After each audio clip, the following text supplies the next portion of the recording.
1111105. Selanjutnya ada teman saya Muhammad Kevin Ardiwinata dengan NPM 1911070. Dona Aulia Ananda dengan NPM 1911008. Selanjutnya dengan NPM 1911001. Saya Ulan Suci Lestari dengan NPM 1911007. Saya Dita Listia Anggraini dengan NPM 1911024. Saya Rita Augustina NPM 1911025.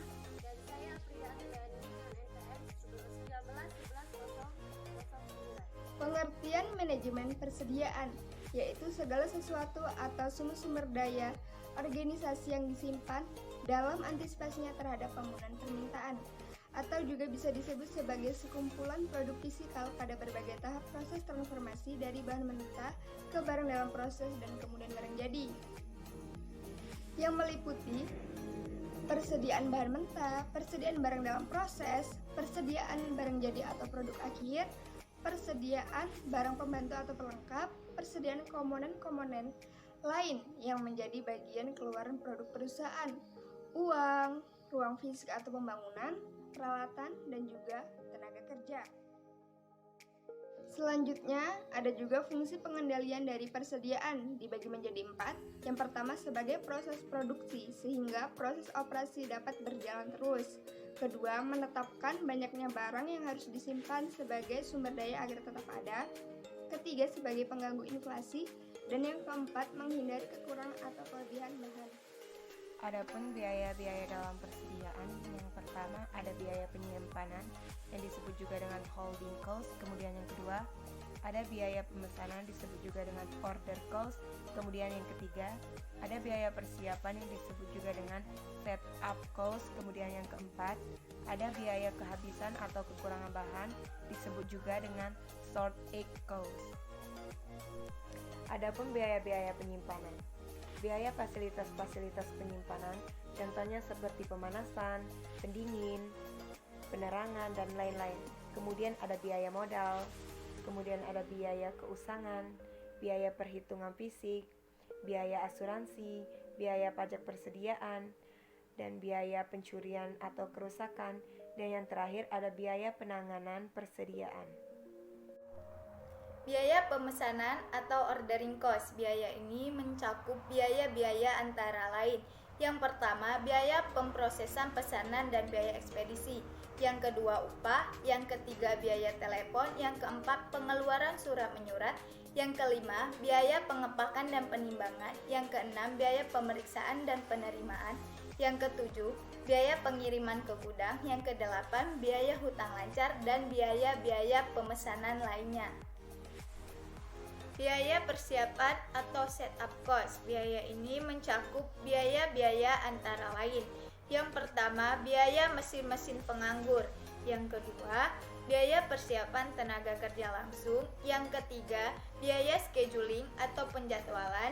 Yang keempat, biaya ekspedisi dan biaya-biaya persiapan lainnya. Di sini ada 7 biaya kehabisan atau kekurangan bahan atau stroke cost. Yang pertama, kehilangan penjualan. Kedua, kehilangan langganan. Ketiga, biaya pemesanan khusus. Keempat, biaya ekspedisi. Kelima, selisih harga. Keenam, tergantungnya operasi. Dan yang terakhir, tambahan pengeluaran kegiatan material. Dan yang selanjutnya ada metode persediaan. Yang pertama ada metode EOQ atau Economy Order Quantity. Yang kedua reorder point, ketiga save stock, dan yang terakhir just in time. Selanjutnya ada metode EOQ. EOQ atau kuantitas pesanan ekonomis adalah suatu metode untuk menentukan berapa jumlah pesanan yang paling ekonomis dalam satu kali pesanan. Selanjutnya reorder point. Reorder point atau titik pesanan kembali adalah saat persediaan mencapai titik di mana perlu dilakukan pesanan kembali yang dinyatakan dalam pesanan berikut, atau titik pesanan kembali yaitu tenggang waktu pemakaian. Safety stock. Persediaan pengamanan adalah persediaan tambahan yang diadakan untuk melindungi atau menjaga kemungkinan terjadinya kekurangan bahan atau stock out. Sedangkan just in time atau JIT merupakan pendekatan untuk meminimalkan total biaya penyimpanan dan persiapan yang sangat berbeda dari pendekatan tradisional. Pendekatan tradisional mengakui biaya penyiapan dan kemudian menentukan kuantitas pesanan yang merupakan saldo terbaik dari dua kategori biaya. Dialah pihak dari JIT tidak mengakui persiapan tersebut. Tetapi sebaliknya, pihak JIT mencoba menekan biaya-biaya ini sampai nol. Jika biaya penyimpanan tidak menjadi signifikan, maka biaya tersisa yang akan diminimalkan adalah biaya penyiapan, yang dilakukan dengan mengurangi persediaan sampai ke tingkat yang sangat rendah. Ya, selanjutnya sistem ABC. Sistem ABC adalah teknik manajemen persediaan dengan membagi persediaan ke dalam 3 golongan sesuai dengan tingkat kepentingan yang didasarkan pada nilai rupiah pada investasi masing-masing golongan persediaan. Dapat saya jelaskan sedikit membagi persediaan ke dalam 3 kelas, yaitu A, B, dan C. Berdasarkan atas nilai persediaan, nilai dalam klasifikasi ABC, persediaan volume yang dibutuhkan dalam satu periode dikalikan dengan harga per unit. Jika suatu nilai penting, biasanya diperlukan pengawasan yang ketat karena memiliki investasi yang tinggi.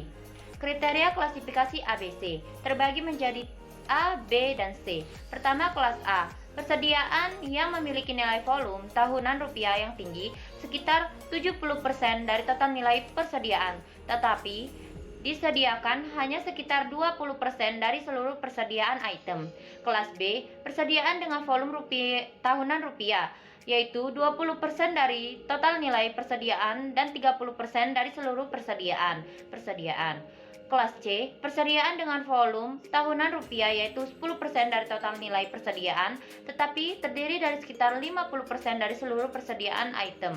Selanjutnya, kita masuk dalam pembahasan mengenai rumus-rumus yang ada pada model manajemen persediaan, yaitu rumus EOQ, Economic Order Quantity, dan ROP, yaitu Reorder Point.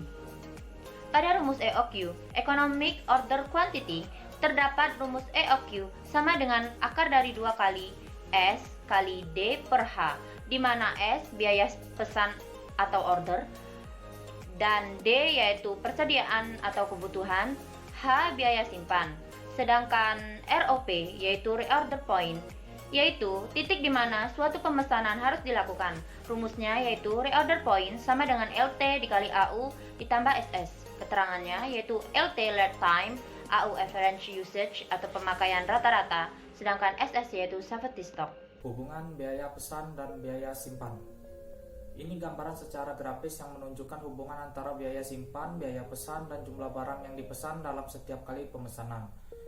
Biaya simpan per unit barang per satu satuan waktu memiliki hubungan yang positif terhadap jumlah barang yang dipesan. Artinya, semakin banyak barang yang dipesan dalam setiap kali pemesanan, semakin banyak barang yang disimpan, semakin besar pula biaya simpan yang ditanggung.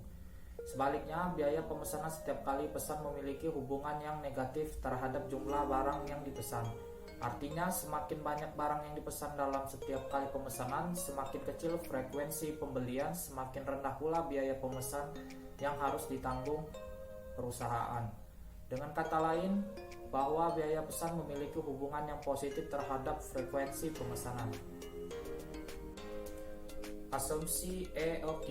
Yang pertama, permintaan akan produk konstan, seragam, dan diketahui. Yang kedua, harga unit produk konstan. Yang ketiga, biaya simpan unit TH konstan. 4. Biaya pesan atau order konstan. 5. Waktu antara pesanan dilakukan dan barang diterima konstan. Yang terakhir, tidak terjadi kekurangan barang atau back order. Contoh soal EOQ. Biaya penyimpanan dan pemeliharaan di gudang adalah 40% dari nilai persediaan di gudang. Biaya pesanan adalah 15 juta rupiah setiap kali pesanan. Jumlah material yang dibutuhkan selama setahun 1.200 unit dengan harga 1 juta rupiah per unit. Langsung saja kita masukkan ke dalam rumus. EQI sama dengan akar 2 dikali 1.200 dikali 15 dibagi 1 dikali 0,40 sama dengan akar 90.000. Hasil dari akar 90.000 300. Ini berarti bahwa cara pembelian yang paling ekonomis ialah pembelian bahan sebanyak 300 unit setiap kali pemesanan. Jadi, kebutuhan material sebanyak 1.200 unit dalam setahun dapat dipenuhi dengan 4 kali pemesanan. Dengan 1 kali pemesanan sebanyak 300 unit. Contoh soal record point atau ROP.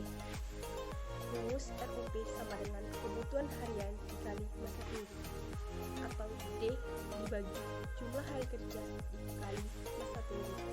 Contoh, jika diketahui lifetime pada PT Bima selama 5 hari dan jumlah hari kerja selama 1 tahun 360 hari, kapan titik pemesanan kembali perusahaan tersebut? Jawabannya, ROP sama dengan 64.000 dikali 360 hari dikali 5 hari sama dengan 888,89 pasang atau 889 pasang. Terima kasih telah menyaksikan video materi dari kelompok kami. Wassalamualaikum warahmatullahi wabarakatuh.